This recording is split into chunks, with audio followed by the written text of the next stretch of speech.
जहां एक तरफ अमेरिका और ईरान के बीच दूसरे राउंड की वार्ता पर सस्पेंस बना हुआ है, वहीं मुश्तबा को लेकर अमेरिकी मीडिया में कई थ्योरी घूम रही हैं।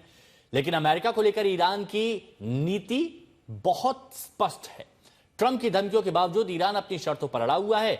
दावा यही है कि जब तक अमेरिका अपनी दादागिरी नहीं छोड़ेगा, ईरान के साथ कोई स्थायी समाधान नहीं निकलेगा। ईरान ने अमेरिका को दो टूक शब्दों में स्थायी समाधान की शर्तें बता दी, वार्ता में शामिल होने का सिग्नल भी दे दिया, लेकिन अपनी शर्तों के साथ।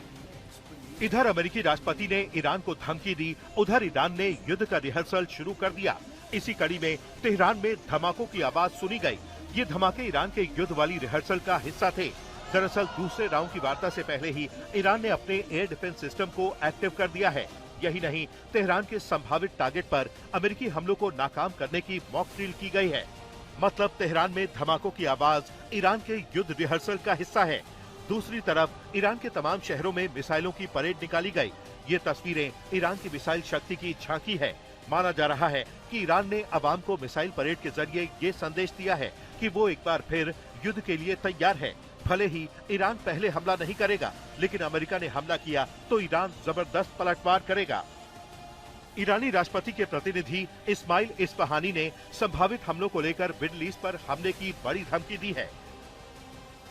इस्माइल ने कहा है, अगर ईरान पर हमला हुआ तो ईरान सऊदी अरब पर हमला करेगा। हमारी हिट लिस्ट एकदम साफ है। अगर ईरान के किसी भी तेल कुएं को निशाना बनाया जाता है तो हम सऊदी अरब की तेल रिफाइनरियों में से किसी एक को निशाना बनाएंगे और तुरंत दुश्मनों के खिलाफ जवाबी कार्रवाई करेंगे।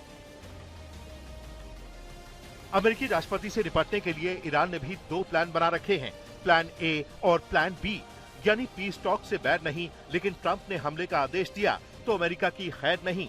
ईरान अब आगे क्या कर सकता है, इसे लेकर 4 तरह के सैन्य विकल्पों की चर्चा हो रही है। विकल्प नंबर 1, वार्ता के जरिए ट्रंप से अपनी शर्तें मनवाना। विकल्प नंबर 2, होर्मुज के समुद्री मार्ग पर रोक जारी रखना। विकल्प नंबर 3, हूती की मदद से बाब अल मंदेब को ब्लॉक करना। बाब अल मंदेब से दुनिया का 12% तेल जाता है। ईरान दुनिया का 32% तेल रोक सकता है। विकल्प नंबर 4, होर्मुज में बिछे डेटा केबलों को नुकसान पहुंचाना। अंडर वाटर केबल कटे तो खाड़ी देशों में बिजली संकट। हूती केबलों को नुकसान पहुंचाने की धमकी दे चुके हैं। विकल्प नंबर 5, अमेरिका ने हमला किया तो मिडिल ईस्ट पर अटैक। मिडिल ईस्ट के प्रमुख शहर ईरान का निशाना बनेंगे। मिडिल ईस्ट के पावर प्लांट और पुलों पर हमला होगा। गैस प्लांट और ऑयल रिफाइनरी पर हमला।